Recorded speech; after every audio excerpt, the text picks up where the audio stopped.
విద్యుత్ సరఫరా లేక సరైన మురుగు కాల్వ వ్యవస్థ లేక కేతేపల్లి మండలం చీకటిగూడెం ఎస్సీ కాలనీ వాసులు తీవ్ర ఇబ్బందులు ఎదుర్కొంటున్నారు.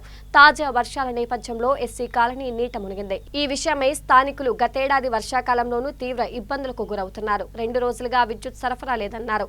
మంత్రులు కేటీఆర్, జగదీశ్వర్ రెడ్డి తమ గోడు ఆలకించాలని కోరారు.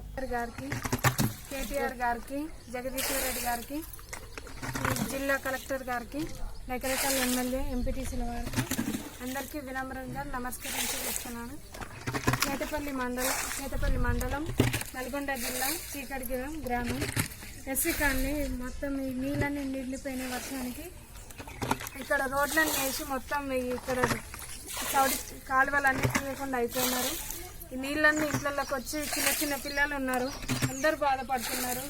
దయచేసి నిన్న చెట్టు కూలి మొత్తం కరెంటు 2 రోజుల నుంచి కరెంట్ లేదు, స్తంభం కూలి మొత్తం ఆగమాగం ఉంది. కొంచెం దయచేసి 100 గడపలు ఉన్నాయి, 3 స్తంభాలు ఉన్నాయి. పట్టించుకునే వాళ్ళు ఎవ్వరు లేకుండా అయిపోయినారు. సర్పంచ్ గారు ఏం పట్టించుకోవడం లేదు.